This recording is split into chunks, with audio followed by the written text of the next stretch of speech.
Great Yarmouth and Beyond, November the 8th, 2019. At the beginning of an unsettling November, my initial resolve to explore and wander along the East Anglia coast returns. Wanting once more to break away from my sedentary life in Cambridge, I vow to set my books aside and, as soon as the weather permits, take a train to Great Yarmouth, a coastal town about 33 miles south of Cromer. I know little about the seaside destination except from reading an early chapter in David Copperfield, in which Dickens describes David's first visit to Mr. Peggotty's dwelling on the Yarmouth shore, a ship-looking thing, where David listens to the wind howling out at sea and coming across the flat so fiercely that he imagines the great deep rising in the night. I also know that Yarmouth once flourished as a popular resort, that from the mid-19th century up until the 1950s, holidaymakers from all parts of the country had flocked to its seafront to enjoy the cool sea breezes and variety of entertainments.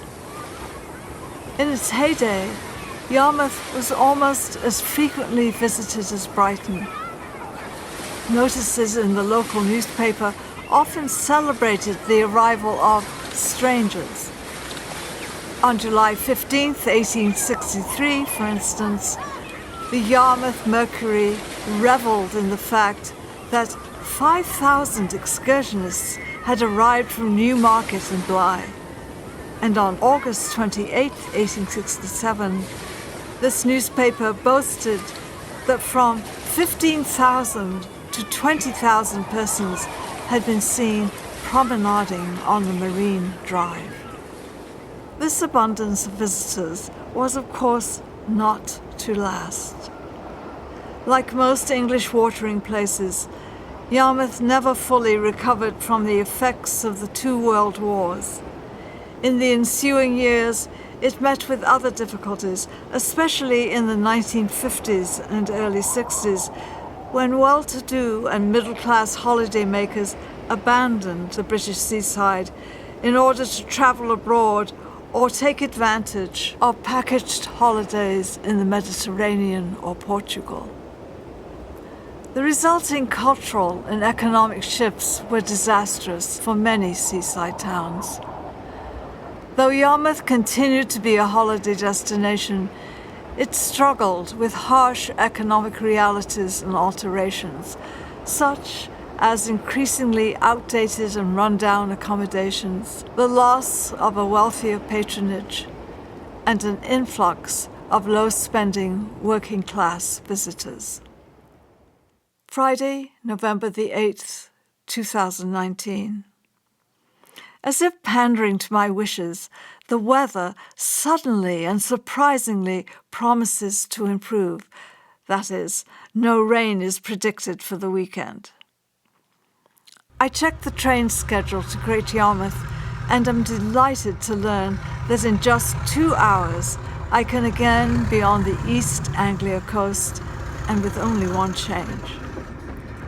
So once more, armed with my rucksack and a plastic bag holding a novel, an extra pair of shoes, a banana, and a hotel reservation, I hurriedly leave the bustle of late afternoon Cambridge and board the train. The realization that the chill and gusts of November will have chased the few remaining visitors of summer away comforts and encourages me.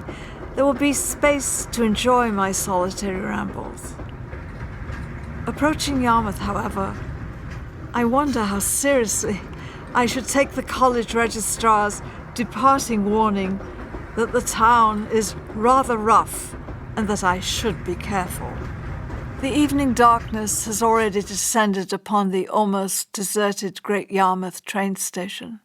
Thankfully, I find a taxi that drives me to the Fursdown Hotel, a snug 3-star accommodation that has been managed by the Garrard family for over 60 years. A glowing electric fire, a bar, a modest restaurant, and the friendly owner are comforting. My special rate room, however, is not quite as hospitable. The floor slopes. The bathroom linoleum crinkles and cracks under my feet. The iron head of the bed bends forward, and the bed itself dips sideways. Furthermore, the walls are thin. I can hear the people next door walking around, and late into the night, loud music and wild laughter from the bar below wreck any possibility of rest. Fortunately, at midnight, as is required by law, the landlord puts an end to it. "Hurry up, please, it's time." At last, all is blissfully quiet.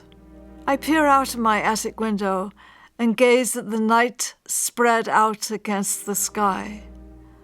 A full moon tentatively steadies itself above an invisible but perpetually restless sea, which I can hear whispering in the dark. I notice that the landscape is desolately flat, a great dull waste. No rise interrupts the lay of the land, no cliffs here. The sea and the shore, as well as the broad scape behind the hotel, are continuous. It is as if a paintbrush has swept across the canvas in one long, unbroken, level stroke. Like David Copperfield, I cannot help wondering if the world were really as round as geography books claim. But, like Charles Kingsley's Alton Locke, I am relieved that I shall not have to negotiate the dawn ups and downs in a landscape that is as flat as a barn door.